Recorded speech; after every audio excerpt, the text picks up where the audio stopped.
තෙරුවන් සරණයි සියලු දෙනාටම විභජ්‍යවාද ශාසන සමීක්ෂා ධර්ම මණ්ඩපයේ සමග ඔබ රැඳී සිටින්නේ. මේ ධම්සභා මණ්ඩපයේදී දීඝනිකායෙහි සංගීති සූත්‍රයේ ඇතුළත් දහම් කරුණු සම්බන්ධයෙන් එකින් එක අරගෙන ඒ පිළිබඳව විස්තරාත්මක විග්‍රහයක් සිද්ධ කරනවා. අන්නේ සාකච්ඡා මාලාවේදී අපිට හම්බ වෙනවා සුවිශේෂී කරුණක් භව දිට්ඨි සහ විභව දිට්ඨි කියලා. විශේෂයෙන්ම අපේ බෞද්ධ පින්වතුන් මතකයේ තබා ගන්න දිට්ඨි පිළිබඳව ඔබට තියෙන අවබෝධය දැනුම ඉතාමත්ම වැදගත් මේ නිවන් මඟ ගමන් කරනකොට.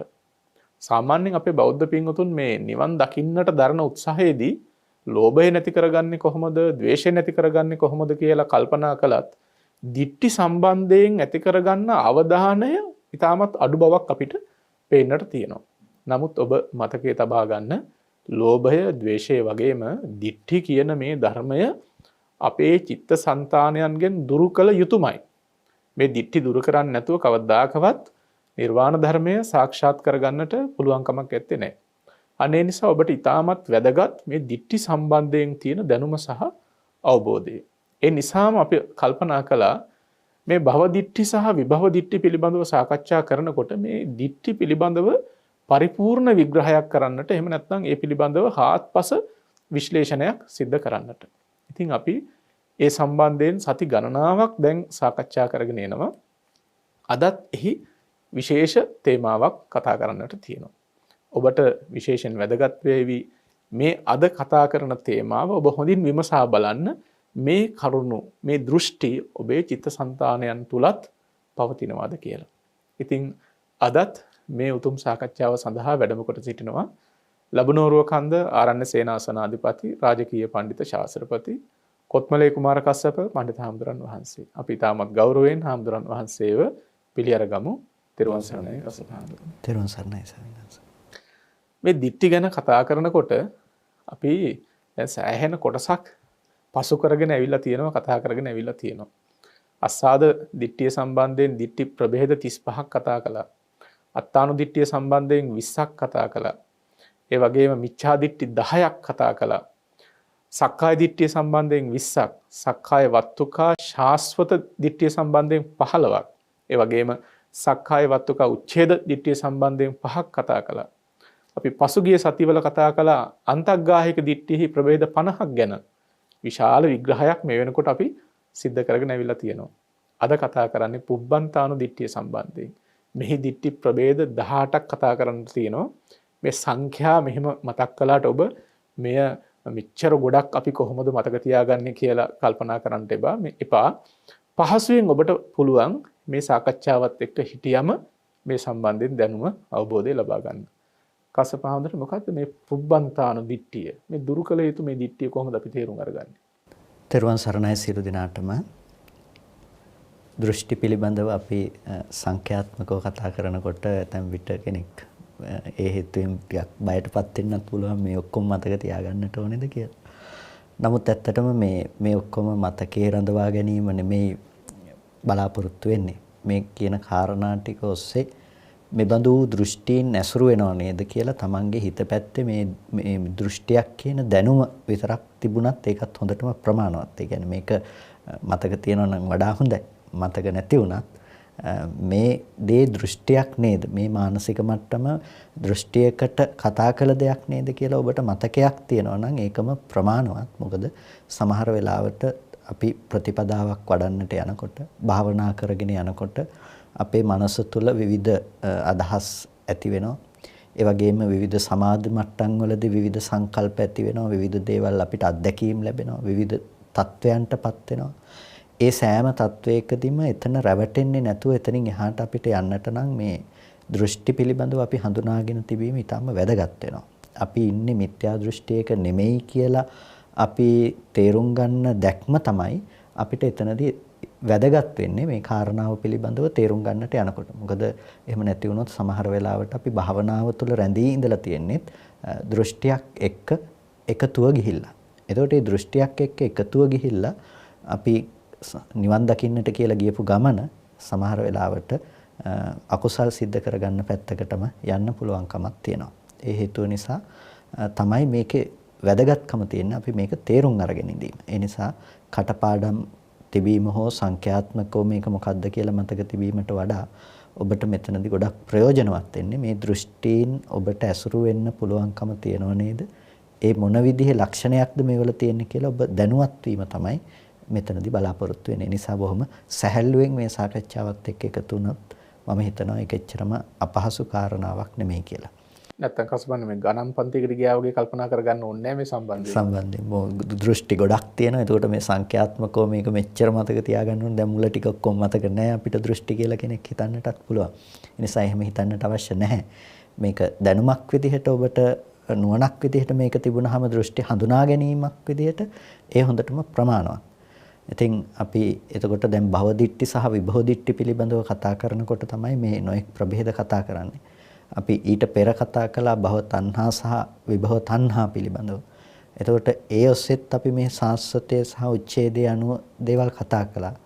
දැන් අපිට අද මේ කතා කරන්නට තියෙන්නේ ඊට අනුරූප වුණ දේවල්ම තමයි. ඒ කියන්නේ ඒ දේ අනුවනේ අපිට මේ බෙදී යාම් විවිධ ප්‍රභේදයන් අපිට දකින්නට පුළුවන්කම තියෙන ප්‍රධාන වශයෙන් මේ දෘෂ්ටි නැසුරු කරගෙන පවතින දේවල්. එතකොට මේ අන්තග්ගාහික දෘෂ්ටිය තුලත් අපිට ප්‍රධාන වශයෙන්ම කතා කරන්නට පුළුවන්කම තියෙනවා මේ අන්තයකට ගිහිල්ලා අපේ මනස තුල ගොඩනගෙන දෘෂ්ටීන් පිළිබඳව. එතකොට අන්තයකට ගිහිල්ලා ඇතිවෙන දෘෂ්ටියක් කියලා කියන්නේ එතනදී කෙලවරක්. ඒ කියන්නේ දැන් අපි ගත්තොත් එහෙම දැන් මේ පූර්වාන්තය ඇසුරු කරනවා කියලා කියනවා. ඒ කියන්නේ පූර්වාන්තය කියන එකෙන් අදහස් කරන්නේ මේ පෙර තමන් විසූ ආකාරයේ පිළිබඳව තමන්ට යම්කිසි දෘෂ්ටියක් තියෙනවා නම් ඊට අනුරූපීව පැවැත්ම පිළිබඳව ගොඩනැගුණු.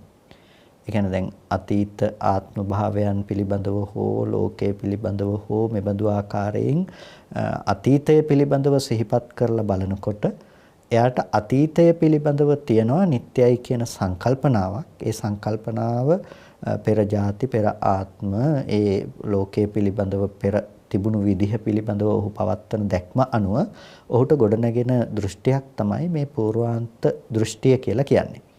ඒකට පූර්වාන්ත දෘෂ්ටියේහි ලක්ෂණය තමයි මේක ඇති වෙන්නෙම අර පෙර ජීවිත නැතිනම් පෙර ආත්ම පෙර ලෝකෙහි පැවැත්ම පිළිබඳව කල්පනා කරලා බලන කෙනෙකුට. එතකොට සාමාන්‍යයෙන් අපිට තේරෙනවා දැන් ඒ විදිහට පූර්වාන්ත දෘෂ්ටියක් නිකම්ම කෙනෙකුට ඇති වෙන්නට පුළුවන් කමක් නැහැ කියන එක. මොකද සාමාන්‍යයෙන් කෙනෙකුට නිකම්ම ලේසියෙන් පෙර ජීවිත සිහිපත් කරගෙන එහෙම යෑමේ හැකියාවක් ඇත්තේ නැහැ.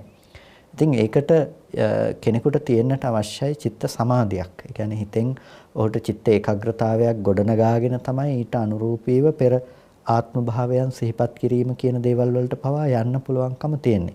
ඉතින් මේ දෘෂ්ටියේ තියෙන විශේෂත්වය තමයි අන්න ඒ විදිහට හිත දියුණු කරගෙන ගියපු කෙනෙකුට තමයි ප්‍රධාන වශයෙන්ම මේ දෘෂ්ටි ඇති වෙන්න පුළුවන්කම තියෙන්නේ. ඉතින් නිකම්ම හිතක් දියුණු කරන්නේ නැහැනේ කෙනෙක්. යම්කිසි විමුක්තියක් බලාපොරොත්තු වෙන, නිවීමක් බලාපොරොත්තු වෙන තමයි කෙනෙක් හිත දියුණු කරගෙන යන්නේ.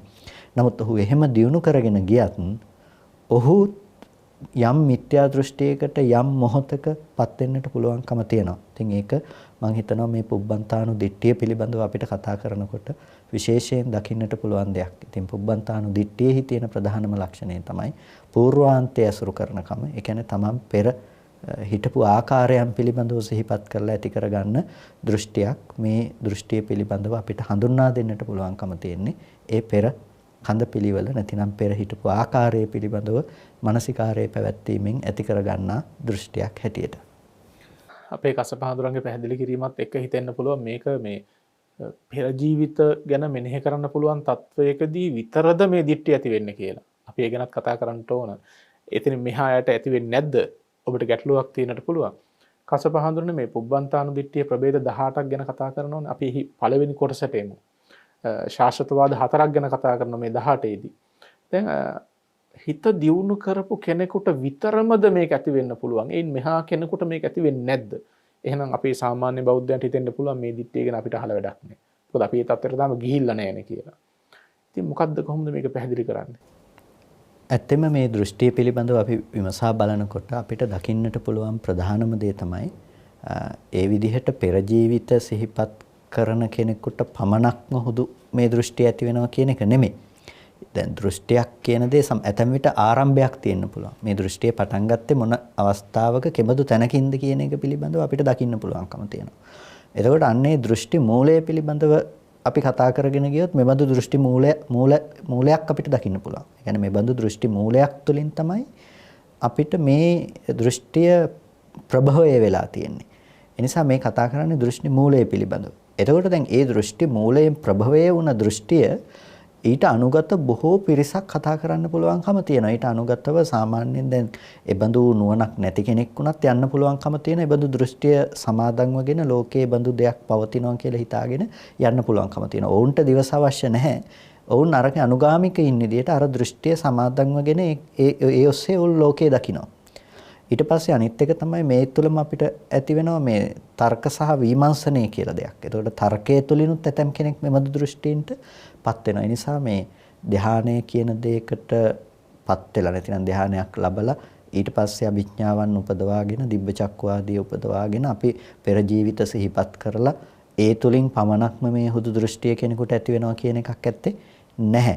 යම් කිසි කෙනෙකුට තමන් අනුශ්‍රවණේ, ඒ කියන්නේ තව කෙනෙක් මෙහෙම කියනවා මේ බඳු පැවැත්මක් ලෝකේ තියෙනවා, මේ බඳු ස්වභාවයක් ලෝකේ තියෙනවා, මේ බඳු දකින්න අය ඉන්නවා කියලා අනුශ්‍රවණයේ තුලින් උනත් අනිත් කෙනා දෘෂ්ටිය සමාදන්ව ගන්නට පුළුවන්කම තියෙනවා. අනුශ්‍රවණයේ තුලින් එන ඒ බඳු දෘෂ්ටිය අද දරාගත්ත සමස්තයක් පිරිස ඉන්න පුළුවන්කමක් තියෙනවා.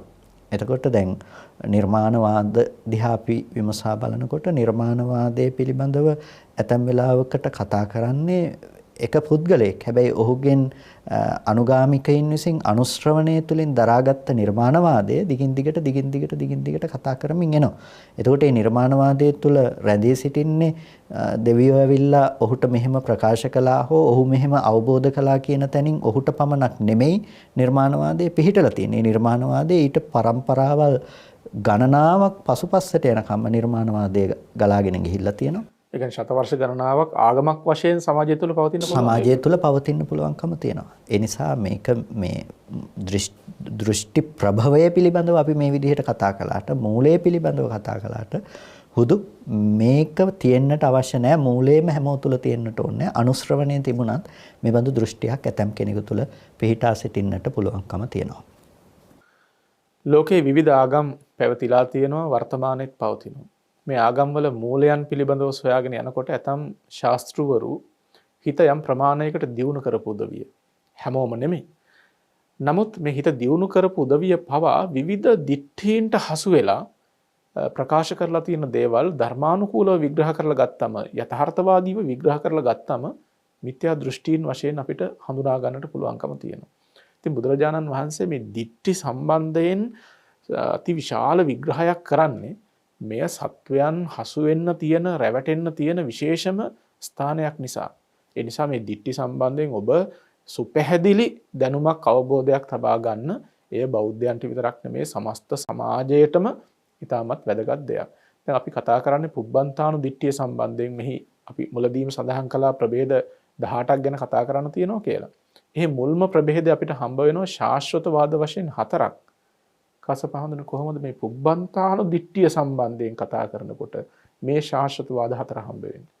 පුබ්බන්තාණු දිට්ඨිය සම්බන්ධයෙන් කතා කරනකොට අපිට ශාස්ත්‍රවාද 4ක් දකින්නට පුළුවන්කම තියෙනවා. ශාස්ත්‍රවාද 4ක් කියලා කියනකොට අපි ශාස්ත්‍රයේ පිළිබඳව යම් පමණකට දැන් හඳුනාගෙන තියෙනවා. ඒ කියන්නේ මේ ආත්මය පිළිබඳව, පැවැත්මක් පිළිබඳව අපි කතා කරන එක.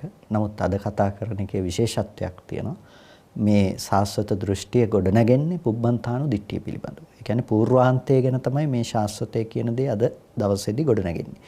එතකොට පුබ්බන්තාණු දිට්ඨිය කියනකොට ඒ කියන්නේ පූර්වාන්තය ගැන ශාස්වතය ගොඩනැගීමේදී පළවෙනිම දෘෂ්ටිය තමයි කෙනෙකුට මේ ලෝකේ කියන්නේ දෘෂ්ටි ප්‍රභවය වෙන තැනක් හැටියට අපිට කතා කළොත් මේ ලෝකේ ඇතම් කෙනෙක් මේ අනුയോഗය නිසා නැතිනම් හිත නැවත නැවත දියුණු කිරීම නිසා, ප්‍රධාන වීර්යය කිරීම තුළ, මානසිකාරය නිසා, මානසිකාරයේ නැවත නැවත පැවැත්වීම නිසා, නැතිනම් මේ චිත්ත සමාධියක් දියුණු කිරීම නිසා එයා උපදව ගන්න යම් දෘෂ්ටියක් තියෙනවා. ඒ කියන්නේ එයා උපදව ගන්න යම් දැක්මක් තියෙනවා ලෝකයේ පිළිබඳව. එයා පූර්ව ජීවිත සිහිපත් කිරීම පිළිබඳව තමන්ගේ හිත යොමු කරලා ඒ සමාධිය තුළින් බලනකොට එයාට පේනවා පෙර ජීවිත පේනවා. එක ජීවිතයක්, දෙකක්, තුනක්, හතරක්, පහක්, හයක් මේ විදිහට 10ක්, 100ක්, 1000ක්, ලක්ෂයක් මේ විදිහට නොඑක් සත සහස්‍රයක් එයාගේ ජීවිත සිහිපත් කරන්නට පුළුවන්කම තියෙනවා. එතකොට එයා මේ ජීවිත පිළිබඳව හිතලා බලනකොට මම මේ බඳු වූ නම් ඇතිව, මේ බඳු වූ ගෝත්‍ර ඇතිව, මේ බඳු වූ පරිසරයක, මේ බඳු වූ ආහාර ඇතිව, මේ බඳු වූ සැප සම්පත් ඇතිව මම මේ වගේ තැනක ඉපදිලා හිටියා. Tamante මේ පිළිබඳව මෙනෙහි කරලා බලන්න පුළුවන්කම තියෙනවා. එතකොට මේ පූර්වානුස්මෘතිය පවත්නකොට එයාට දැන් බොහෝ ආත්ම ගණනක් කෙලවරක් කරන්නට බැරි තරම් ජීවිත ප්‍රමාණයක් එයාට මේ විදිහට දකින්න පුළුවන් වෙනකොට ආත්ම 100,000ක් ලක්ෂ ගණනක් මේ විදිහට එයා සිහිපත් කරනකොට එයාට පේනවා කො මේකේ කෙලවරක් නැහෙනි.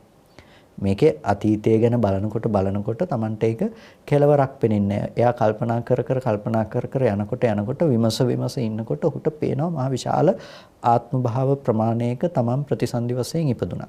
දැන් මම මෙතන ඉපදිලා ඊට පස්සේ මම එතනින් චුත වෙලා මෙතෙන්ට ආවා. ඊට පස්සේ මම එතන මේ විදිහේ කර්ම සකස් කරගෙන මේ වගේ තැනකටපත් වුණා. එතන කර්ම සකස් කරගෙන මේ වගේ තැනකටපත් වුණා.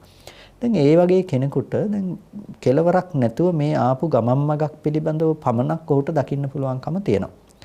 අන්න ඒ කෙනාට ඇති වෙනවා දෘෂ්ටියක් මේ ලෝකය නැතිනම් මේ පැවැත්ම කියන එක, මේ සත්‍යය කියන එක, මේ ආත්මය කියන එක සස්සතෝ, මේ සාස්වතයි, මේක පවතින දෙයක්.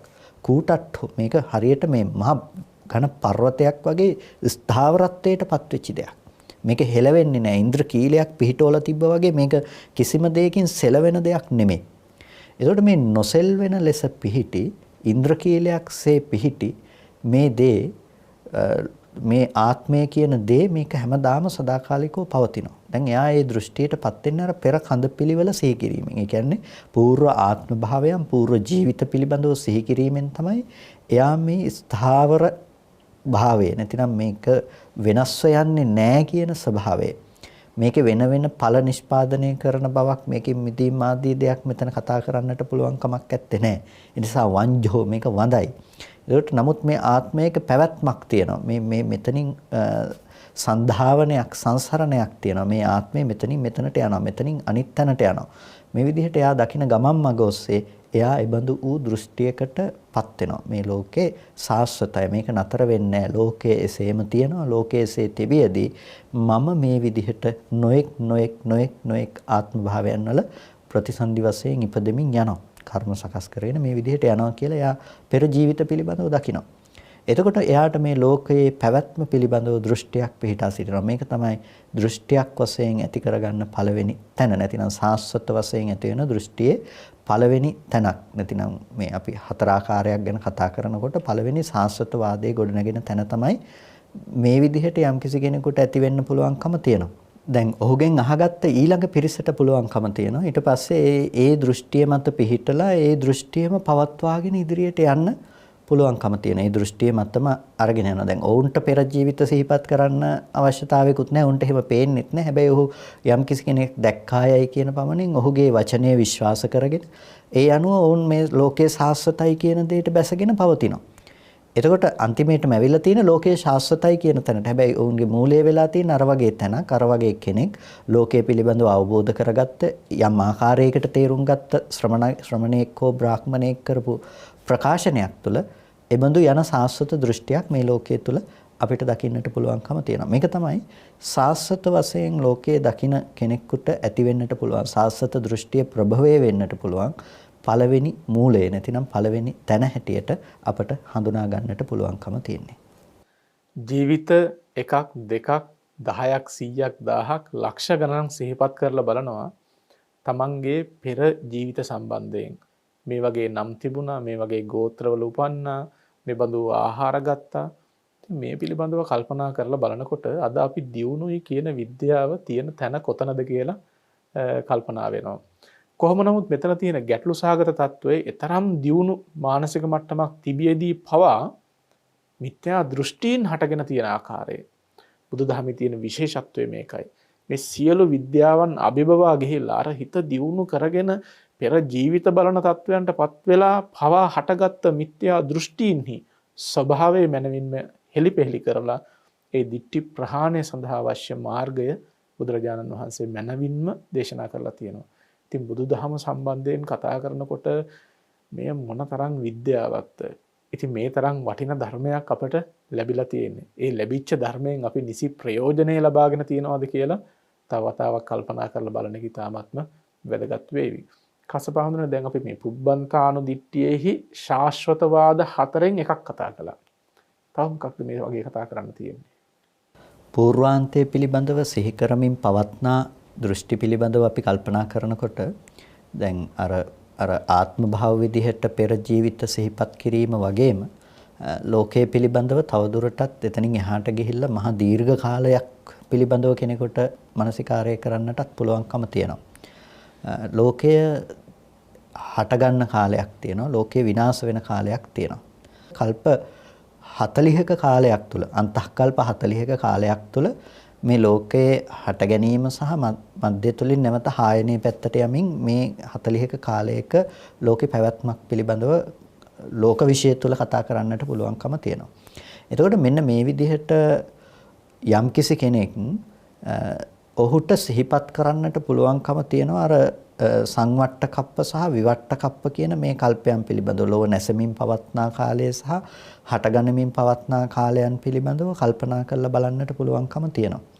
එතකොට කෙනෙක් මේ විදිහට සංවට්ට විවට්ට කල්ප, ඒ කියන්නේ අන්තක්කල්ප 40ක කාලයක් ඔහු මෙනෙහි කරනවා. කෙනෙක් මේ විදිහේ දෙකක් මෙනෙහි කරනවා, තුනක් මෙනෙහි කරනවා, හතරක් පහක් මේ විදිහට 10ක් දක්වා කෙනෙක් මෙනෙහි කරන්නට පුළුවන්කම තියෙනවා. එතකොට ඒ කෙනා මේ විදිහට මේ අන්තක්කල්ප 40 කොටස් 10ක් පිළිබඳව. එතකොට මේ කල්පය කියලා කියන්නේ මේ දවසක් දෙකක් විදිහට මේ හිතන්නට පුළුවන් අවුරුදු ගණනින් අපිට කතා කරලා නිම කරන්නට පුළුවන් දෙයක් නෙමෙයිනේ. කල්පය කියනකොට බුදුරජාණන් වහන්සේගෙන් වික්ෂුන් වහන්සේ නමක් විමසන අවස්ථාවකදී මේ කල්පය කියන දේ කොච්චරක්ද කියලා යොදුනක් දිගපළල ඇති යම් කිසි විදිහකින් යම් භාජනයකට ටැංකියකට අබෑට පුරවලා අවුරුදු 100කට සැරයක් එක්කෙනෙක් එක අබෑටයක් එළියට දානවා නම් අබෑට ප්‍රමාණය අවසන් වෙලා යයි ඒද කල්පය අවසන් වෙලා නැහැ කියලානේ උපමාවක් කියන්නේ. කියන්නේ උපමාවකිනුත් දක්වන්න බෑ කල්පය කියන එකට. නමුත් යම් විදිහකින් ආසන්නව හෝ උපමාවක් කරනවා නම් මේ විදිහ උපමාවක් කියලා බුදුරජාණන් වහන්සේ දේශනා කරපු කාලේ. එතකොට හිතන්නකෝ මේ කල්පය කියන එක මොනතරම් දීර්ඝ ප්‍රමාණයක්ද කියලා. ඉතින් මෙන්න මේ විදිහේ අන්තක්කල්ප 40ක කාලයක්. එතකොට මේ 40 කොටස් 10ක් පිළිබඳව. එතකොට ඒක මහා අති විශාල දීර්ඝ කාලයක්. දැන් අද යම් කිසි කෙනෙක් මානසිකාරය කරන්නට පටන් අරගෙන දවසක් උපදෝගෙන මේ පිළිබඳව මානසිකාරය කරන්නට පටන් ගත්තොත් එක ආත්මයෙන් ආත්මයට හිතන්න පටන් ගත්තොත් එහෙම ඒත් මං හිතන්නේ ඔහුගේ ජීවිත කාලය පුරාවටමත් එක ආත්ම භාවය හිතන්න ගත්තොත් නම් කෙලවරක් කරන්න වෙන්නේ නැහැ. නමුත් ඔහු කල්ප ගණනින් මේ විදිහට ඔහුගේ හැකියාව තියෙනවා මේ සංවට්ට විවට්ට කල්පයන් අර 10ක් දක්වා බලන්නට පුළුවන්කම තියෙනවා. එතකොට අන්න ඒ බඳු ඌ කෙනෙකුට ඇති වෙනවා මේ මෙච්චර දීර්ඝ කාලයක ඉඳලා ඇවිල්ලා තියෙනවා. මේ නම් ගෝත්‍ර විදිහට ඇවිල්ලා තියෙනවා. එහෙනම් මේක විනාශ වෙන්නේ නැහැ. මේක නැසෙන්නේ නැහැ. මේ ලෝකයේ මේ විදිහට තියෙනවා. මේ විදිහට පවතිනවා. එතකොට ඔහුටත් ඇති වෙනවා දෘෂ්ටියක් මේ ආත්මය සහ මේ ලෝකයේ සදාකාලිකයි කියලා. එතකොට දැන් එයත් අර නිකම්ම නෙමෙයි අර කලින් කෙනා වගේම මෙයත් හිත දියුණු කරලා දැකපු දෙයක් ලෝකේ සංවට්ට බව සහ විවට්ට බව. ඒ කියන්නේ ලෝකේ නැසෙමින් පවත්නා කාලය සහ හටගනිමින් පවත්නා කාලය තුල ලෝකයේ තුල මේ ඔවුන් ජීවත් වුණේ මොන ආකාරයන්ටද මොන ආත්ම භාව ප්‍රතිලාභයද ඔවුන් සිද්ධ කළේ මෙබඳු ආකාරයන්ගෙන් ඔහුට ලෝකයේ පිළිබඳ දැක්මක් තියෙනකොට එතකොට ඔහුට සාස්වත දෘෂ්ටියක් පිහිටා සිටිනවා. එහෙනම් මේ ආත්මය සදාකාලිකයි. මේක වෙනස් වෙන්නේ නැහැ. මේක නිට්ටයයි, ධ්‍රුවයි. මේ විදිහට කූටට්ටයි. ඒ කියන්නේ මේ හරියට මහ කූටයක් ඒක ගන්න පර්වතයක් තිබ්බා වගේ ඉන්ද්‍රකීලයක් පිහිටවලා තිබ්බා වගේ මේක වෙනස් වෙන්නේ නැහැ මේ ආත්මය කියන එක. භවයෙන් භවයට යන දෙයක් කියලා ඔහුට අදහස් පිහිටා සිටිනවා. එතකොට දැන් මේ පළවෙනි පුද්ගලයා මේක ඇති කරගත්තේ අර මේ ආත්ම භාව වුණාට මෙතනදී සංවට්ට විවට්ට කල්ප අනුව කල්ප 10ක් පිළිබඳව තමයි මොහුට මේ දෘෂ්ටිය කියන දේ පවතින්නට හේතු බහුත වෙන්නේ. ඒ කියන්නේ මේ දෙවෙනි සාස්වත දෘෂ්ටිය යම්කිසි කෙනෙකුට ඇති වෙන්න මේ මූලය ලෝකෙ තුල ඇති වෙන්න ප්‍රධානම හේතු වෙන පුද්ගලයෙක්ගේ දැක්ම තමයි සංවට්ට විවට්ට කල්ප 10ක ප්‍රමාණය කියලා කියන්නේ. එතකොට තුන්වෙනි මූලය ගැන අපි කතා කළොත් නැතිනම් තුන්වෙනි දෘෂ්ටිය පිළිබඳව දෘෂ්ටි ස්ථානයේ මේ දෘෂ්ටිය ඇති වෙන්නට තියෙන තැන ගැන අපි කතා කළොත් ඒ තුන්වෙනි තැන අර 10නුත් එහාට ගිහිල්ලා කෙනෙකුට බලන්නට පුළුවන්කම තියෙනවා. ඒ කියන්නේ දැන් කෙනෙකුට සංවට්ට විවට්ට 20ක් 30ක් 40ක් මේ විදිහට 40 දක්වාම බලන්නට පුළුවන්කම තියෙනවා. මහ විශාල දීර්ඝ කාල පරාසයක් ඔහුට මෙනෙහි කරන්නට පුළුවන්. හැබැයි ඒ මෙනෙහි කරන ඔහුට පේනවා මෙච්චර කාලෙක ඉඳලා මේක පැවතමින් එනවා. ඒතකොට මෙච්චර කාලෙක ඉඳලා පැවතමින් එනකොට ඔහුට දකින්න පුළුවන් මේ ලෝකේ නැති වෙලා ගියපු වෙලාවලත් ආත්මය කියන දේ ඔහු හඳුනා ගන්නවා මේ බඳු තැන්වල උත්පත්තිය ලබාගෙන හිටියා කියලා. ආපහු මේ බඳු ලෝකයේ හටගත්තාම මේ ලෝකය ඇවිල්ලා ආයේ ඉපදුනා කියලා ඔහුට පේනවා. ඒකට මේ බඳු විදිහට ඔහු තමන්ගේ ආත්මය පිළිබඳව හඳුනා ගන්නකොට අර දීර්ඝ කාල පරාසයක ආත්මය නිත්‍ය ලෙසම පිහිටා සිටින දෙයක් කියලා අදහසක් දෘෂ්ටියක් ඔහුට ඇති වෙනවා. මේක තමයි තුන්වෙනි තැන කෙනෙකුට ඇතිවෙන දෘෂ්ටිය පිළිබඳව. එතකොට දැන් මේ පුද්ගලයන් තුන් දෙනෙකුට ඇතිවුණ තැන් තුනක් තමයි කතා කරන්නේ. පළවෙනි එක්කෙනාට මේ පෙර ජීවිත විදිහට සිහිපත් කරගෙන ගියා. ඊට පස්සේ ඊට වඩා නුවණ තියෙන කෙනෙක් සිහිපත් කළා අර සංවට්ට විවට්ට කල්ප පිළිබඳව. ඊට පස්සේ තුන්වෙනි කාරණාව හැටියට සංවට්ට විවට්ට කල්ප 10නුත් එහා ඉක්මවලා ගියා. දෙවෙනි පුද්ගලයා 10 දක්වා තමයි මානසිකාර්යය කළේ. එතකොට මේ තුන් තැනකදීම මේ දෘෂ්ටිය කියන දේ සාස්වත දෘෂ්ටි ඇති කරගන්නට දෘෂ්ටි මූලයේ බවට පත් වුණා. ඔවුන් ලබාගත් පූර්වානුස්මෘතිය. ඔවුන් හිත දියුණු කරලා හිත වඩපුකම ඔවුන් උපයෝගී කරගත්තා. නැතිනම් ඒක හේතු වුණා උන්ට මේ මෙබඳු දෘෂ්ටියක් ඇති කරගන්නට. එතකොට අපිට මේ දකින්න පුළුවන්කම තියෙනවා මෙතනදී දැන් මේ එකම වගේ කාරණාවක් මුල් කරගෙන තමයි මේ දෘෂ්ටි මූල තුනක් පිළිබඳව මේ කතා කරන්නේ. එතකොට ඇයි මේ එකම විදිහේ කාරණාවක් මුල් කරගෙන මේ කියන්නේ? කියන්නේ මේක දෘෂ්ටීන් හටගත්ත තැන් දිහා බලනකොට මේ හටගත්ත ශාස්ත්‍රවරු නැතිනම් මේක ලෝකෙට ඉස්සෙල්ලම ප්‍රකාශ කරන තැන් මේ මූලයන් වල තියෙන ප්‍රඥාවේ ස්වභාවය අනුව කෙනෙකුට පුළුවන්කම තියෙනවා මන්ද ප්‍රඥ පුද්ගලයෙක් ඉන්නවා. ඒ මන්ද ප්‍රඥ පුද්ගලයාට ආත්ම භාව විදිහට තමයි යා සිහිපත් කරන්නේ. ඒ කියන්නේ මම මේ ජීවිතේ මෙහෙම හිටියා කියලා එයාට ආත්ම භාව විදිහට දකින්න පුළුවන්. එයාට අර සංවට්ට විවට්ට කප්ප තරම් මහා විශාල ප්‍රමාණයක් ඈතට දකින්න තරම් ඔහුගේ ප්‍රඥාව හෝ ඒ මනස දියුණු කළා නැහැ. ඒ නිසා ඔහු ඉන්න මට්ටමින් තමයි ඔහු මේ ප්‍රකාශය සිද්ධ කරන්නේ. දෙවෙනි පුද්ගලයා සංවට්ට විවට්ට කප්ප 10ක්. ඒ පුද්ගලයාට කියනවා මජ්ක්‍ධිම පඤ්ඤ පුද්ගලයෙක් කියලා. එතකොට ඒ ප්‍රඥාව මධ්‍යස්ථ ප්‍රමාණයෙන් ඔහුට තියෙන නිසා ඔහු හිත වඩලා තියෙන ඒ ප්‍රමාණයට. ඒ නිසා ඔහුට ඒ ප්‍රමාණයට දකින්න පුළුවන්කම තියෙනවා. ඒ වගේම ප්‍රධාන පුද්ගලයාට නැතිනම් 40ක් දක්වා දකින්නට පුළුවන් විශිෂ්ට ප්‍රඥා ඇති පුද්ගලයෙක් ඔහු ඒ තරම් හිත දියුණු කරලා තියෙනවා. එතකොට ඒ පුද්ගලයා තමයි අර සංවට්ට විවට්ට කප්ප 40ක් දක්වාම දකින්නේ. එතකොට ඒ ඕනෑම තැනක සංවට්ට විවට්ට කප්ප 40ක ඇතුළත ඔහු තමන් මම මේ ආත්මයේ ඉපදුනා මේ විදිහට මේබඳු ගෝත්‍රයත් එක්ක හිටියා, මේබඳු නම්මැත් එක්ක හිටියා, මේබඳු ඌ පරිසරයකයි ඉපදිලා හිටියේ. එතකොට මේබඳු ආහාර තමයි මම අනුභව කළේ. මේ විදිහට ඔහුට දකින්න පුළුවන්කම තිබුණා. එතකොට ඒ නිසා ඒ පුද්ගලයා ප්‍රඥාව වැඩි පුද්ගලයෙක්. ඉතින් දෙවෙනි පුද්ගලයාත් ඒ විදිහටම වුණාට ඔහුගේ කාල සීමාව අර පළවෙනි පුද්ගලයාට වඩා සීමා සහිතයිට වඩා අඩුයි. අර අපි මුලින්ම කතා කරපු නැතිනම් අපි මන්ද ප්‍රඥයි කියන මට්ටමට දී අර දෙවෙනි පුද්ගලයාටත් වඩා අඩුයි ඒ පුද්ගලයාගේ. එතකොට ඔහුට පුළුවන් ආත්ම භාව විදිහට මානසිකාරය කරන්න. ඉතින් නමුත් මේ ලෝකයේ තුල මේ සාස්වත දෘෂ්ටිය ආත්මයක් තියනවා කියලා මේ ආත්මය කියලා දෙයක් භවයෙන් භවයට සැරිසරනවා කියලා දෙයක් ප්‍රභවයේ වෙන්න තැනක් තියෙන්නට ඕනේ. ඒ ප්‍රභවයේ වෙලා තියෙන්නේ මේ බඳු තැනකින්.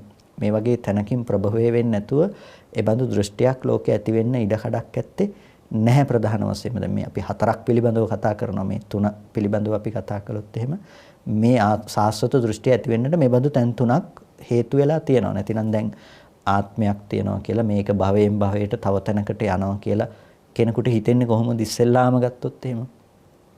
දැන් අපි ගත්තොත් තිරසංගත සතෙකුට සාමාන්‍ය කෙනෙකුට මේ ආත්මයක් තියෙනවා මේ බඳු තැන්වල මෙහෙම ඉපදී යනවා කියලා හිතන්නට තරම් ඔහුට ඒ බඳු මට්ටමේ නුවණක් ඇති වෙන්න හේතුවක් නැහැ. ඉතින් එතකොට අර ඒ කියන්නේ යම් කිසි මට්ටමින් ඒක හිත දියුණු කරලා ඇති කරගත්ත ප්‍රතිඵලයක් නේ හු ආත්මය හඳුන්වයි කියනකම. ඒ කියන්නේ ඒක ප්‍රඥාව චෛතසිකය කියනව නෙමෙයි. නමුත් යම් කිසි විදිහකින් හිත දියුණු කරලා වැරදි විදිහට වටහා ගැනීමක් තමයි ඒ කරලා තියෙන්නේ. ඒකට දැන් මිනිස්සෙක් වෙලා ඉපදුනත් ඒ කෙනාට කිසිම විදිහකින් යම් කිසි විදිහකින් මේ බඳු දේවල් ඇසුරු වෙන්නේ නැත්නම් අපි හිතමු කවුරුත් නොදන්න නොඅහන තැනක ඉපදිලා හිටියොත් එහෙම එයා ඊළඟ ජීවිතේ උපදිනවා මේ විදිහට මේ ආත්ම සහගත හැඟීමක් කියන දේ තුල සාස්වත දෘෂ්ටියකට ඇති වෙන්න පෙර ජීවිතවල මම මෙහෙම හිටියා කියලා දෙයක් එයාට ඇති වෙන්නේ නැහැ. එතකොට මේ එකම ආත්මයේ භවයෙන් භවයට යනවා කියලා මහා විස්තර වශයෙන් කතා කරන දෙයක් නැහැ. ඒකෙන් ඇති කරගන්න එපා භව තණ්හාව කියන තැන තියෙන සාස්වතය කියන එකත් එක්ක මේක පටල ගන්න එපා. මේ කියන්නේ මේ දෘෂ්ටියට අදාළව මේ සාස්වත දෘෂ්ටිය ගැන. ඒ කියන්නේ අර ආත්මෙන් ආත්මයට සැරිසරාගෙන යනවා මෙච්චර ආත්ම 100ක් 1000ක් එනවා කියලා ඔහුට හිතෙන්නේ නැහැ. එතකොට මේක ඇති වෙලා තියෙන ලෝකයේ තුල මේක ප්‍රභවය වෙලා තියෙන්නේ අද සාමාන්‍ය මිනිස්සෙකුටත් මේ දෘෂ්ටිය මේ ආත්මයක් තියනවා කියන එක පිළිබඳව සංකල්පයක් තියෙන්නේ අර විදිහට ලෝකයේ දකින්න කෙනෙක් කරපු ප්‍රකාශන හරහා. Tamanට පේන්නේ නැත්නම් තව කෙනෙක් කියලා තියෙනවා මේ විදිහට උපදිනවා කියලා. ඒ උපදිනවා කියලා කියපු එක හරහා තමයි අපි ආත්මේ භවයෙන් භවයට යනවා කියලා හිතන්නේ. අපි ඒ විදිහට අහලා තියෙන කතාව අනුශ්‍රවණයක් කරහව අපි හිතනවා. එතකොට ඒ දෘෂ්ටිය අපිට ඇති වෙන්නට ඒ දෘෂ්ටියේ මූලය හැටියට බුදුරජාණන් වහන්සේ පෙන්නනවා මෙන්න මෙබඳු තුන් තැනක ඒ දෘෂ්ටිය ප්‍රභවය වෙන්නට පුළුවන්කම තියෙනවා මූලයේ බවට පත්වන්නට පුළුවන්කම තියෙනවා කියලා බුදුරජාණන් වහන්සේ මේ කාරණේ පිළිබඳව පැහැදිලි කරලා තියෙනවා මේ ශාස්ත්‍රවාද හතරක් ගැන කතා කරනකොට ප්‍රධාන ශාස්ත්‍රවාදයේ මුල් කරගත්ත තැන් තුනක් පිළිබඳව. භෞතික දේවල් සම්බන්ධයෙන් යමක් හොයාගත්තට පස්සේ අපි විද්‍යාඥයෙක් කියලා කියනවා මහා ප්‍රඥයෙක් කියලා කියනවා. එතකොට මේ හිත දියුණු කරගෙන ජීවිත සම්බන්ධයෙන් තේරුම් අරගන්න ඒවා විනිවිද දකින අසුවල් ජීවිතයේ අසුවල් නමින් සිටියා මෙබඳු වූ ආහාර ගත්තා මෙබඳු වූ පිරිසක් ඇසුරු කළා කියලා දකින හිත කෙබඳු හිතක්ද කෙබඳු විද්‍යාඥයෙක්ද. හැබැයි ඒකෙත් තියෙන ප්‍රභේදයන් බලන්න. මුල් කෙනා මන්ද ප්‍රඥයි. ඊළඟට කල්ප 10ක් හිතන කෙනා කල්ප 10ක් හිතන කෙනා මධ්‍යම කෙනෙක්. කල්ප 40ක් දක්වා එහෙම දකින්න පුළුවන් තරම් විශිෂ්ට නුවණක් තිබිච්ච කෙනා මහා ප්‍රඥ කෙනෙක්. කාරණාව මේක නෙමෙයි. ඒ බඳු තැන්වලදී පවා මේ දෘෂ්ටිය හට ගන්න පුළුවන්කම තියෙනවා. මේක මිත්‍යා දෘෂ්ටියක්.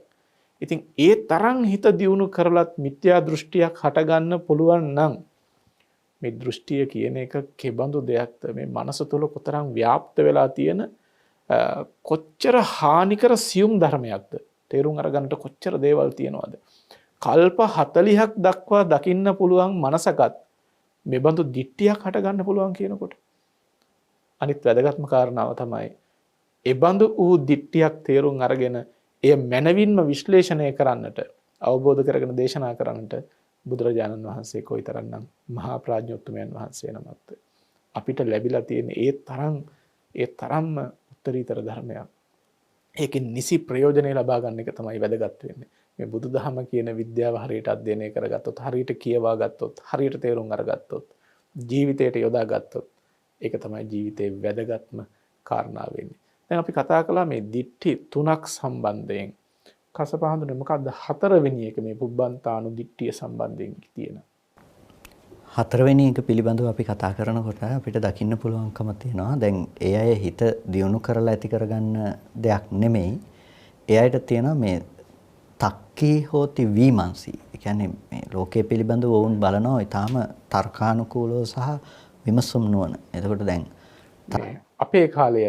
අපේ කාලේ අය වගේ තර්කයේ සහ විමසීමට තමයි මූලිකත්වය දෙන්නේ. ඉතින් ඕන් පිළිගන්නේ ඕන්ට පේන දේ තර්කය සහ විමසා බලනකොට ඕන්ට තර්කානුකූලව පේන දේ ඕන් පිළිගන්නවා යථාර්ථයේ විදිහට.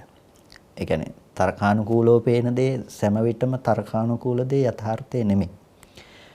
තර්කානුකූල සියල්ල යථාර්ථයේ බවට පත් වෙන්නේ නැහැ කිසි විටක. ඉතින් තර්කානුකූලව ලෝකයේ දිහා බලලා විමසා බලනකොට ඕන්ට පේනවා මේ ලෝකය පවතිනවා කියලා. මේ විදිහට මේ ලෝකය පවතිනවා නැවත හට ගන්න පුළුවන්කම තියෙනවා. මේ විදිහට මේ ලෝකය තියෙනවා. මේ ලෝකේ විඳගෙන යන මේ ආත්මයන් තියෙනවා. හඳුනන දේවල් ලෝකේ තියෙනවා කියලා ඕන් තර්කානුකූලව ගොඩනගනවා සාස්වතේ කියන දේ. ඒතකොට දැන් ඒකට අර හිත දියුණු කරන්නට අවශ්‍ය නැහැ. හිත දියුණු කිරීමේ විද්‍යාව නැති වුණත් ඔවුන් භෞතික දේවල් හෝ පදනම් කරගෙන තර්කය හෝ පදනම් කරගෙන ඔවුන් ගොඩනගනවා ලෝකේ සාස්වතයි කියන තැනට. ඉතින් මම හිතනවා ඒක බොහෝ සෙයින් අද දකින්නට පුළුවන්කම තියෙන දෙයක්. මොකද අද බොහෝ දෙනෙක් ඇති කරගෙන තියෙන්නේ අර විදිහේ තැනක නෙමෙයි. ආත්මය කියන තැනක අර පෙර ජීවිත සිහි කරලා ඇති කරගන්න දෙයක් නෙමෙයි. තර්කානුකූලව ගොඩනගලා මේ පෘථුවිය, මේ විශ්වය, මේ විදිහට මේ දේවල් හට ගන්නවා, මේ විදිහට නැති වෙනවා, මේ විදිහට ලෝකයේ තුල ඒ බඳු දේවල් දෘෂ්ටිගත වෙනවා. දැන් අර පළවෙනි තුනක් නැතුවා නෙමෙයි. ගොඩක් වෙලාවට දැන් බුදුදහම ඇසුරින් උනත් ගොඩ දෙනෙක් බුදුදහම තුළින් හොයන්නට පවා පෙළඹෙනවානේ මේ ලෝකයේ පිළිබඳව පැවැත්ම ගැන බුදුරජාණන් වහන්සේ කොහොමද දේශනා කරලා තියෙන්නේ. එතකොට මේකේ සංවට්ට විවට්ට විදිහට තියෙනවා. මේ විදිහට එහෙනම් එතන ඉඳලා සත්‍යය කොහොමද ලෝකෙ ඉස්සෙල්ලාම හටගත්තේ. එතකොට ඒ අය නේද මේ එන්නේ. එතකොට ඒ අය බ්‍රහ්ම ලෝකෙක ඉඳලා මෙහෙම ඇවිල්ලා තියෙනවා. ආය නැසෙන කාලෙදී ආය බ්‍රහ්ම ලෝකෙට ගිහිල්ලා යනවා. එතකොට මේ විදිහට දැන් මේ බුදුරජාණන් වහන්සේ වෙන යම් අර්ථයක් උද්දීපනය කිරීම සඳහා දේශනා කරපු අර්ථ විවරණයනුත් පාවිච්චි කරගෙන අර මේ පුබ්බන්තානු දිට්ඨිය තහවුරු කරගන්න අවස්ථාද නැතුවා නෙමෙයි. ඒ වගේම බාහිර ශාසනවල කතා කරන දේවල් අනුසාරයෙන් උනත් බාහිර පුද්ගලයන් සමහර වෙලාවට අපිට කම්මජ මට්ටමින් ඇති කරගත්ත නුවණවල් තියෙනවා සමහර අයට. ඒ කියන්නේ ඒගොල්ලෝ කර්මය තුලින්ම වුන්ට පුළුවන්කම තියෙනවා පෙර ආත්මය සිහිපත් කරන්නට. ආශ්‍රව අඩු බව නිසා හෝ උන්ට කර්මජව ලැබුණු දෙයක් හැටියට පුළුවන්කම තියෙනවා පෙර ජීවිත පිළිබඳව අනුස්මරණය කරන්නට. අපි දන්නවා ලෝකයේ තුල කතා කරන බොහොම ප්‍රසිද්ධ මිනිසුන් හිටියා තමන්ගේ පෙර ජීවිත පිළිබඳව කතා කරපු. ඒ වගේම පෙර ජීවිත බොහෝ ගණනක් කතා කරපු සහ අන් අයගේ ජීවිත පිළිබඳව කියවන්නට පුළුවන් මිනිසුනුත් ඉඳලා තියෙනවා. ඒ වගේම අපි බොහෝ කොට බහුල කොටම දකිනවා කුඩා දරුවන් අතර තමන් පෙර ජීවිතයේ පිළිබඳව හිටපු තැන් පිළිබඳව කතා කරපු අවස්ථාවන් පිළිබඳව නිවැරදිව ඕන්නේ විස්තර කියනවා. මම අහවල් තැන ඉපදෙලා හිටියා, මගේ දෙමව්පියෝ මෙහෙමයි, මම කැමති මේ වගේ දේවල් වලට, මම මරණයටපත් උනේ මේ විදිහට, මේ හැම දෙයක්ම පිළිබඳව කතා කරපු තහවුරු කරගත්තේ බඳු සිදුවීම් දකින්නට පුළුවන්කම තියෙනවා. අන්න ඒ දේවල් වලින් හෝ යම් කිසි කෙනෙක් හිතනවා මේ ආත්මයක් තියෙනවා එතන ඉඳලා මෙතනට ආපු. දැන් ඒක ගොඩනගාගෙන තියෙන්නේ අර වචනය තුලින්. තව කෙනෙක් කියන වචනය තුලින් ගොඩනගාගෙන තියෙනවා. එතකොට ඒ විදිහට ලෝකයේ පිළිබඳව ගොඩනගාගත්තු දෘෂ්ටියත් අද නැතුවා නෙමෙයි. අපිට දකින්න පුළුවන්කම තියෙනවා සමස්තයක් ලෙස ඒ බඳු වූ දේවල් තුලින් ආත්ම දෘෂ්ටිය තහවුරු කරගන්න අවස්ථාවන්, සාස්වත දෘෂ්ටිය තහවුරු කරගන්න අවස්ථාවන්. මේ මොකක්වත්ම නැති වුණත් දැන් මේ විදිහට පෙර හිත දියුණු කරපු දේවල් හෝ බුදුදහම ඇසුරෙන් ඒ තියෙන කාරණාවන් අරකට යොදා ගැනීමක් හෝ වෙනත් ආගමික මූලාශ්‍ර කියන දේවල් පදනම් කරගෙන ඇති කරගත්තේ නැති වුණත් ඔවුන් තර්කානුකූලව දේවල් ගොඩනගනවා. මේ විදිහට ලෝකයේ මේ තියනවා, මේ විදිහට පදාර්ථ හෝ මේ ලෝකයේ තුල මේ විදිහට තියනවා, මේ විදිහට ලෝකය හට ගන්නවා. අපි විශ්වයන් ගැන කතා කරනවා. එතකොට විශ්වය හට ගැනීම ගැන කතා කරනවා. එතකොට මේ විදිහට අපි කතා කරගෙන යනකොට අපි මේකේ විනාශයන් පිළිබඳ කතා කරනවා. නැවත ලෝක හට ගැනීම ගැන කතා කරනවා. එතකොට මේ ආකාරයෙන් අපිට පැවැත්මක් කියන දෙයක් හෝ ගොඩනගෙනවා. හැබැයි ඒ පැවැත්ම ගොඩනගලා තියෙන්නේ අර විදිහට දකිමින් නෙමෙයි. ඔවුන් ඒක ප්‍රත්‍යක්ෂ ලෙස දැකලා නෙමෙයි. නමුත් ඔවුන් තර්කානුකූලව ඒක ගොඩනගලා තියෙනවා. න්‍යායාත්මකව ගොඩනගලා තියෙනවා. ඒකයි තක්කී හෝති විමර්ශී කියලා කිව්වේ. ඒ කියන්නේ තර්කානුකූලව සහ විමසුම් නුවණින් ගොඩනගනවා ලෝකයේ සාස්වතයි කියලා. ඒත් වැරදි තැනක. ඒකත් දෘෂ්ටියක්. ඒකත් සාස්වතයේ තුල ජීවත් වෙන, සාස්වතයේ තුල ඉන්න මිත්‍යා දෘෂ්ටියක් තමයි ඒක. තර්කානුකූලව ගොඩනගන දේ. එතකොට ඒ තර්කය සහ විමසුම් ඇස කියන එකත් ඇතැම් විටක වැරදි තැනක නතර වෙන්න පුළුවන්කම තියෙනවා. දැන් විමර්ශා කියලා කියන්නේ ප්‍රඥාවට තමයි. හැබැයි ඒක ලෞකික ප්‍රඥාවක් තුළ යම්කිසි කෙනෙක් ලෝකයේ පිළිබඳව විමර්ශනය කරන ආකාරය නිසා ඒකටත් පාවිච්චි කරනවා විමර්ශී කියලා. හැබැයි විමර්ශී කියලා කියන්නේ මේ චතුරාර්ය සත්‍ය ධර්මයේ දකින නුවණ පිළිබඳව නෙමෙයි එතනදී. එතනදී කියන්නේ තර්කානුකූලව එකින් එකට කරුණු පෙළගස්වමින් ඔවුන් විමසනවා කියන එක. එතකොට ඒ විමසා බැලීමේදී ඔවුන්ගේ තහවුරු වෙන්නේ සාස්වත දෘෂ්ටිය. මේ ලෝකයේ පවතිනවා. මේ ලෝකේ නැසෙන්න පුළුවන්, ආය හට ගන්න පුළුවන්, සත්ව විශ්යන් නැති වෙන්න පුළුවන්. ඒ අය මෙතනින් මෙතනට මේ විදිහට යන්න පුළුවන්. ඒ නිසා මේකේ ආත්ම තියෙනවා. මේ ආත්ම පවතිනවා දිගටම මේක ඇසුරු කරගෙන.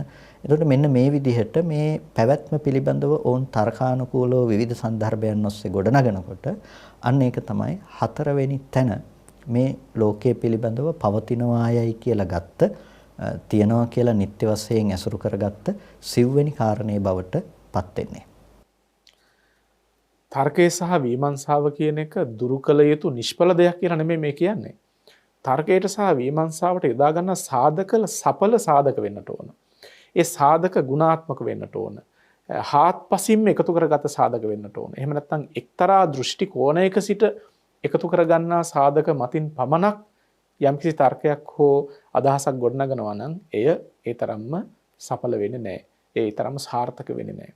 ඉතින් මේ යම් යම් උදවිය තර්කානුකූලව කල්පනා කරලා විවිධ විදිහෙන් විවිධ පැති පිළිබඳව නිරීක්ෂණය කරලත් මෙබඳු වූ මිත්‍යා දෘෂ්ටීන් සමාජයට මුදා හැරලා තියෙනවා, විකාශනය වෙලා සමාජය තුළින් ඇවිල්ලා තියෙනවා. අන්න ඒ නිසා මේ තර්කයෙන් සහ විමර්ශාවෙන් යමක් ප්‍රකාශ කළා කියලා ඒ දේ හරි එහෙම නෙමෙයි. ඒ දේ වර්ධින්න පුළුවන් ඉඩකඩත් බොහොම තියෙනවා. දැන් බලන්න මේ බුදුරජාණන් වහන්සේ සිද්ධ කරලා තියෙන මේ විග්‍රහයත් එක්ක දිට්ඨි සම්බන්ධයෙන් බුදුරජාණන් වහන්සේගේ ඒ විවරණයත් එක්ක තර්කානුකූලව ගොඩනැගූ මත නිසා යම් යම් ආගම් නිර්මාණය වෙලා තියෙන හැටි, මිනිසුන් ඒ මතවාද දරාගෙන සියවස් ගණන් සමාජය තුළ පවත්වාගෙන ගිහිල්ලා තියෙන හැටි අපිට තේරුම් අරගන්නට පුළුවන්කම තියෙනවා. ඉතින් මේ කතා කරන්නේ පුබ්බන්තාන දිට්ඨිය සම්බන්ධයෙන් ශාශ්වතවාද 4 ගැන. පුබ්බන්තාන දිට්ඨියේ ප්‍රභේද 18ක් අපිට දකින්න පුළුවන්. අපි 4ක් කතා කළා. කසපහඳුන ඊළඟට තියෙනවා ඒකච්ච සස්සතිකා කියලා තවත් ප්‍රභේද 4ක්. මොකක්ද මේ? විශේෂයෙන්ම අපිට මේ ඒකච්ච සස්සතිකා කියලා කියන්නේ දැන් ලෝකයේ ශාස්ත්‍රතයි කියලා උන් හඳුනා ගන්නවා. හැබැයි ලෝකයේ ශාස්ත්‍රතයි කියලා හඳුනාගත්තට මේ කොටසක් ශාස්ත්‍රතයි කොටසක් අශාස්ත්‍රතයි. ඒ කියන්නේ නිත්‍ය කොටසකුත් තියෙනවා, අනිත්‍ය කොටසකුත් තියෙනවා. නිත්‍ය කොටසකුත් තියෙනවා, අනිත්‍ය කොටසකුත් තියෙනවා. ඒක ඒකච්ච කියලා කියන්නේ එක කොටසක්. ඒක සස්සතිකා, ඒක ශාස්ත්‍රතයි. හැබැයි එතකොට අසස්සතික කොටසකුත් තිබිලා තියෙනවා. මේ කියනකොට කස්සම මතක් වුණා සමහර අය ත්‍රිකෝණේ පාද නිත්‍යයි කියලා කියන්නේ. කොටසක් නිත්‍යයි. කොටසක් අනිත්‍යයි. තාමත් ඒ දිට්ඨිය මොකද්ද උණුසුමක් එනවා සමාජය තුළ. ඇතැම් වෙලාවට ඒ දෘෂ්ටිය මේ සම්පූර්ණ නැති වුණා දෘෂ්ටියේ කොටසකින් හෝ උණුසුම ලැබලා කොටසක් ගැන කතා කරනවා. ඒ කියන්නේ මේ නිත්‍ය දේවලුත් ලෝකේ තියෙනවා, ත්‍රිකෝණේ පාද තුන දේවල් නිත්‍යයි, මේ දේවල් නිත්‍ය ලෙසම ලෝකේ පවතින නොවෙනස්ස කියන එක. එතකොට මේ විදිහට මේ කොටසක් නිත්‍යයි කොටසක් අනිත්‍යයි කියලා මේ හිතාගත්ත එක නැතිනම් කොටසක් වෙනස් වෙන්න පුළුවන්කම තියෙන. හැබැයි කොටසක් සාස්වතිකයි කියලා හිතාගත්ත යම්කිසි පිරිසක් ඉන්නවා. ඔවුන්ටත් ඒ දෘෂ්ටිය ගොඩනගන්නේ ස්ථාන 4ක. ඉතින් ඒ ස්ථාන 4 පිළිබඳව අපිට කතා කරන්නට පුළුවන්. පළවෙනි එක තමයි මේ ලෝකය නැසෙමින් පවත්නා නැතිනම් නැසෙන කාලයක් තියෙනවා. එතකොට ලෝකයේ නැසෙමින් පැවතිලා නැසිලා ලෝකයේ තිබිලා නැවත ලෝකය හට ගන්න කාලයක් තියෙනවා. එතකොට මේ ලෝකය විනාශ වෙන කාලයක් සහ ලෝකයක් නැවත හට ගන්න කාලයක්, මේ කාල දෙකක් තියෙනවා. එතකොට ලෝකයේ නැසෙන කාලය වෙනකොට මේ ලෝකයේහි වාසය කරන සත්වයෝ කුසල ධර්ම කරපු සත්වයන්ට ඔවුන්ට පුළුවන්කම තියෙනවා ධානයන් උපදෝගෙන ආභස්සර බ්‍රහ්ම ලෝකයේහි උපදින්නට. එතකොට දැන් ආභස්සර බ්‍රහ්ම ලෝකයේහි ඉපදිනකොට ඒ සත්වයන්ට පුඤ්ඤමය වශයෙන් ලබාගත් irtiyak නිසා නැතිනම් ධානයක් නිසා ඔවුන් ආභස්සර බ්‍රහ්ම ලෝකයේහි උපදිනවා. ඉතින් මේ ලෝකයේ නැසිලා ගියාට පස්සේ නැවත ලෝකේ හට ගන්න කාලයක් තියෙනවා. ඒ හට ගන්න කාලය වෙනකොට මේ අසුරු කරගෙන තියෙන හිස් බ්‍රහ්ම විමානයක අර ආයුෂය බ්‍රහ්ම ලෝකෙන් ආභස්සර බ්‍රහ්ම ලෝකයේ ආයුෂය අඩු වෙලා ගියපු වර්ණය අඩු වෙලා ගියපු කෙනෙක් එතනින් චුත වෙලා ඇවිල්ලා මේ හිස් බඹ විමනෙහි පහළ වෙනවා. මේ හිස් බ්‍රහ්ම විමානේ පහළ වෙනවා. ඒ පුද්ගලයා ස්වයං ප්‍රභා ඇති පුද්ගලෙක්. ඔහුට ස්වයං ප්‍රභාවක් තියෙනවා. ඒ වගේම ඔහු තාමත් විශිෂ්ට ශරීර වර්ණ තියෙන කෙනෙක්. අන්තලික්කාවචරෝ මේ අහසෙහි ඔහු හැසිරෙන කෙනෙක්. ඒ කියන්නේ උඩින් යන්න පුළුවන් කෙනෙක්. මෙන්න මේ විදිහට කෙනෙක් මේ පෘථිවි මේ හිස් බඹ විමන පෘථිවිය අසුරු කරගෙන මේ හිස් බඹ විමන තුල පහළ වෙනවා. මේ විදිහට මේ කෙනා බොහෝ කාලයක් එතන ඉන්නකොට ඔහුට ඇති වෙනවා තවත් අය මේකේ හිටියනම් හොඳයි නේද කියලා අදහසක් ඇති වෙනවා. ඉතින් ඔහොම ටික කාලයක් යනකොට අර සමාන කාලයේ බ්‍රහ්ම ලෝකෙ ඉපදුණා. ඉතින් ඒ ටික කාලයක් යනකොට ඒ තව පුද්ගලයන් නැතිනම් තව සත්වයෝ එතනින් චුත වෙලා මෙතන ප්‍රතිසන්දි වශයෙන් පැමිණෙනවා.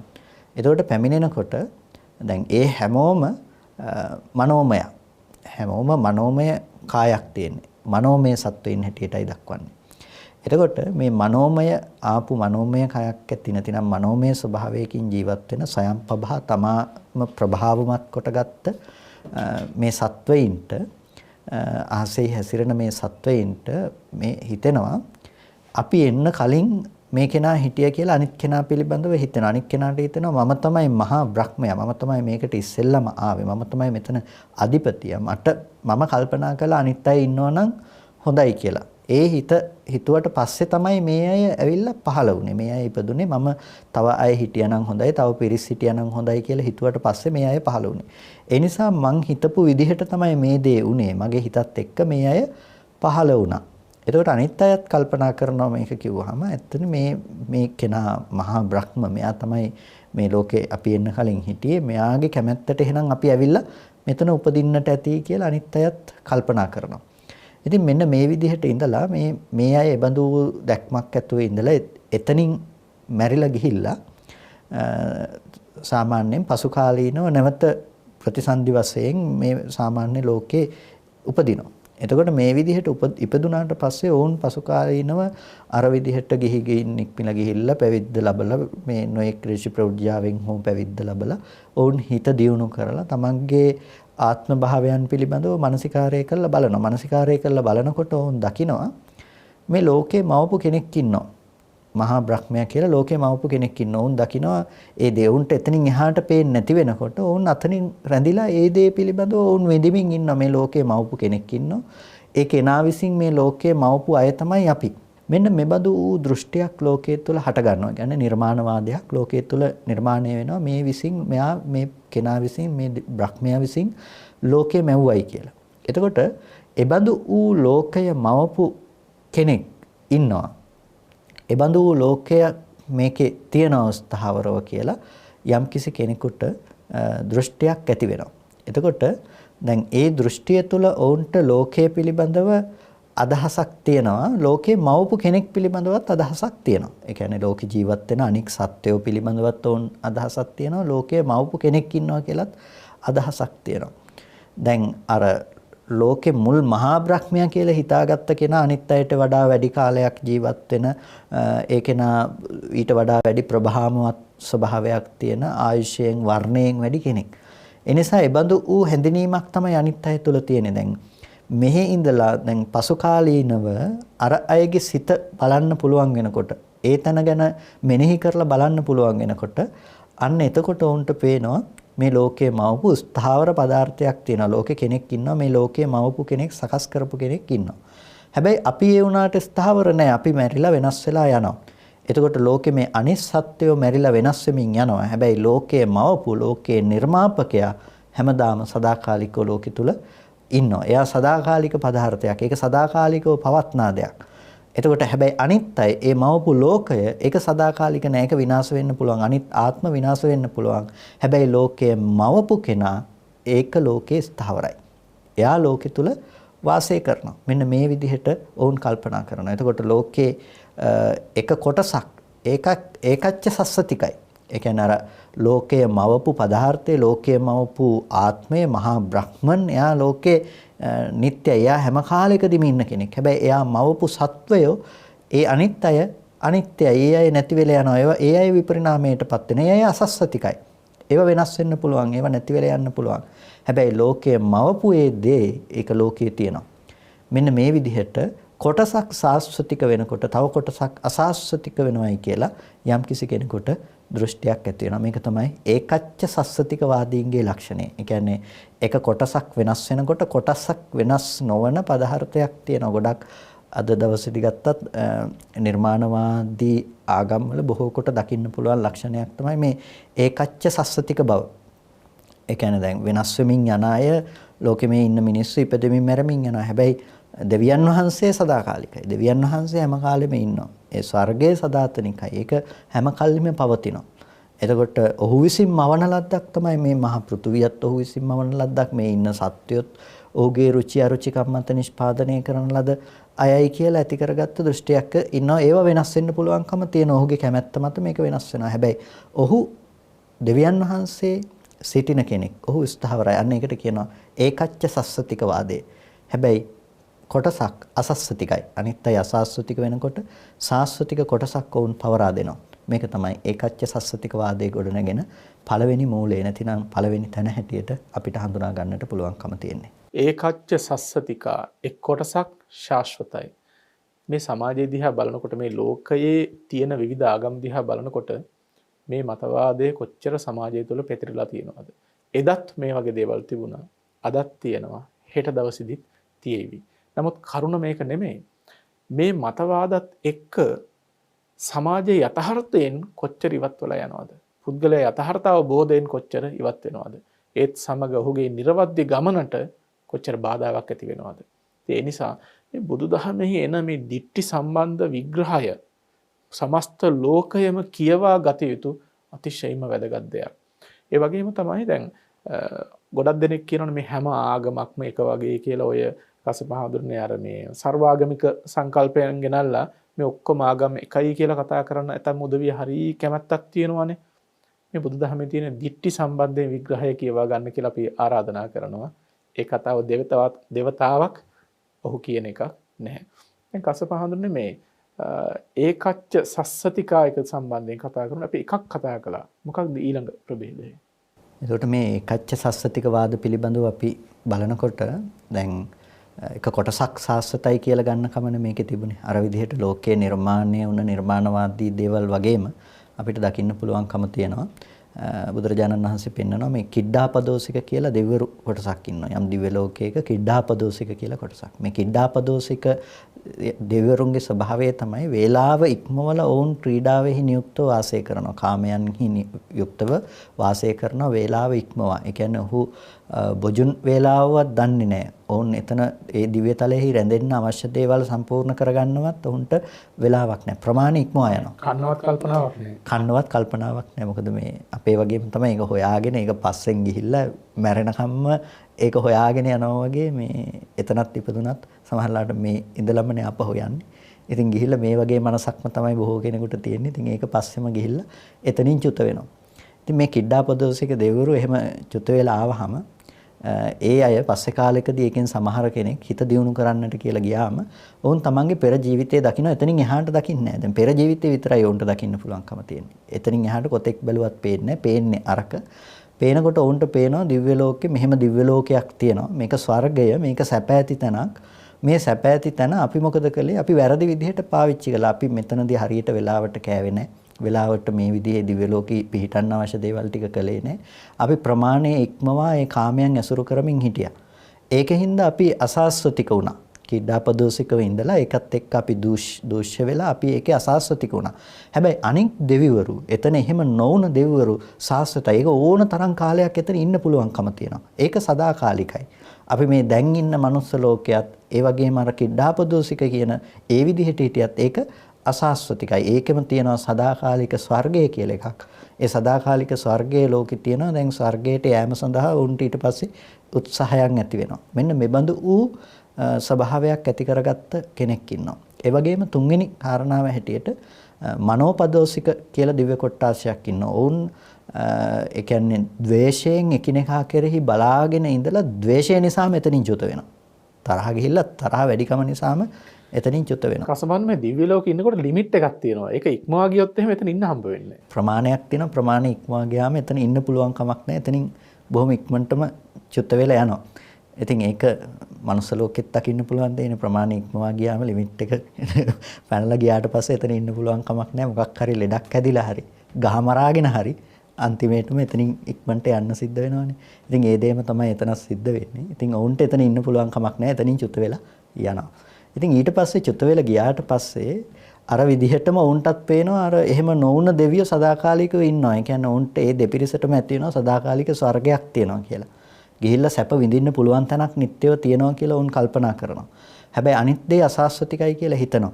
ඉතින් මෙන්න මේ විදිහට නිර්මාණ වාදයට එක්ක ගියපු. ඒ කියන්නේ මේ ලෝකේ සදාතනික ස්වර්ගයක් තියෙනවා. එහෙම නැතිනම් ලෝකයේ මවපු කෙනෙක් ඉන්නවා. ඒ මවපු පදාර්ථයක් තියෙනවා. මෙන්න මේ විදිහට ඇති කරගත්ත දෘෂ්ටියක් ඇතම් කෙනෙකුට ඇති වෙනවා. එතකොට ඒ වගේම තවත් කෙනෙක් ඉන්නවා තර්කානුකූලව වුන් බලනවා. මේ රූපේ මේ ඇස කන නාසය දිව ශරීරය කියන දේවල් මේව ඔක්කොම නැසිලා යනවා.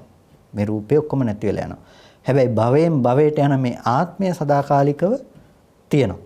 මේක විඥාණය කියන දේ යම් මනසක් කියලා දෙයක් තියෙනවා නම් හිත කියලා යමක් තියෙනවා නම් ඒක ආත්මවත්.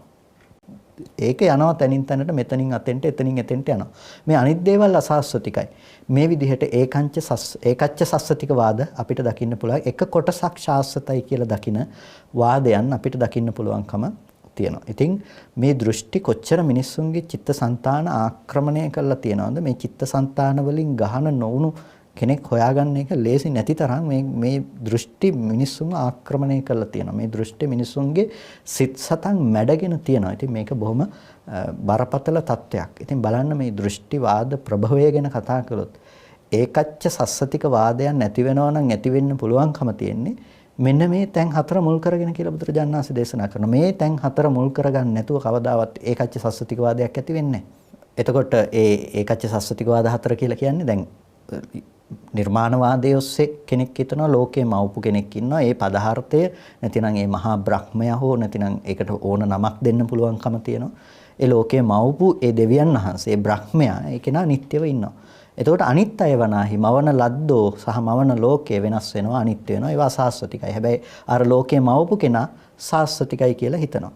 ඒ වගේම ස්වර්ගය කියන එක අපි ගත්තොත් අද අපේ සාමාන්‍ය සමාජය තුළ භාවිත වෙන වචන වලින් ගත්තොත් ඒක සදාතනික සැප ඇති තැනක්.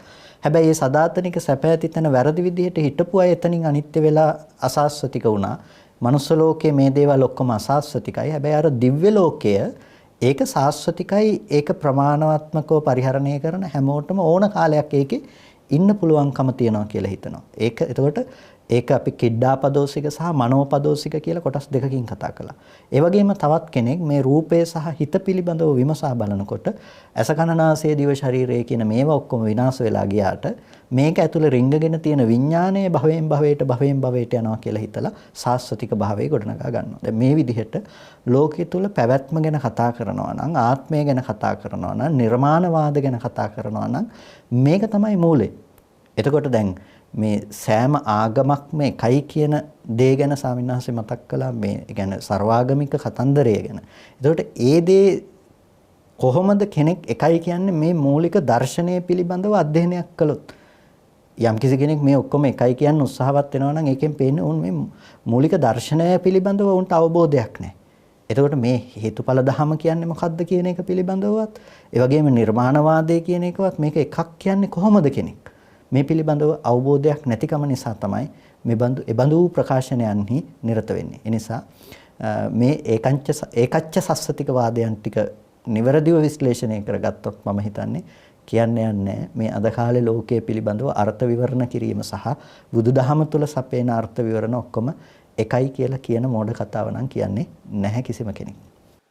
දිට්ඨි සම්බන්ධයෙන් කොච්චරනම් කතා කරන්නට තියෙනවද? අපි තවත් මෙබඳුම සාකච්ඡාවකින් ලබන සතියේදී හමු වෙමු. ඉතින් අද මේ උතුම් ධම්සභා මණ්ඩපයට වැඩම කොට මේ උතුම් කරුණු විවරණය කළ ලබනෝරුව කන්දාරණ්‍ය සේනාසනාධිපති රාජකීය පඬිතු ශාස්ත්‍රපති කොත්මලේ කුමාර කස්සප පඬිතු හාමුදුරන් වහන්සේට අපි විශේෂයෙන් පුණ්‍ය අනුමෝදනා කරනවා. පූජ්‍යපාද මාං කඩොල සුදස්සන ස්වාමින් වහන්සේ ඇතුළු ලබනෝරුව කන්දාරණ්‍ය සේනාසනයේ සියලුම ස්වාමින් වහන්සේලාට ඒ වගේම ආශිර්වාද කිරීමට බලාපොරොත්තු වෙන ස්වාමින් වහන්සේලා ඇතුළු පින්වත් සෑම සියලු දෙනාටත් දෙවියන් සහිත ලෝකයාටත් මේ පින් එකසේ හේතු වේවා. පුණ්‍ය ශක්තිය බලයෙන් සියලු යහපත සෙත ශාන්තිය සැලසේවා. ලෞතුරු නිර්වාණ සුවය පිණිස මේ පින් හේතු වාසනා පාරමී වේවා. හැම දිනාටම තෙරුවන් සරණයි.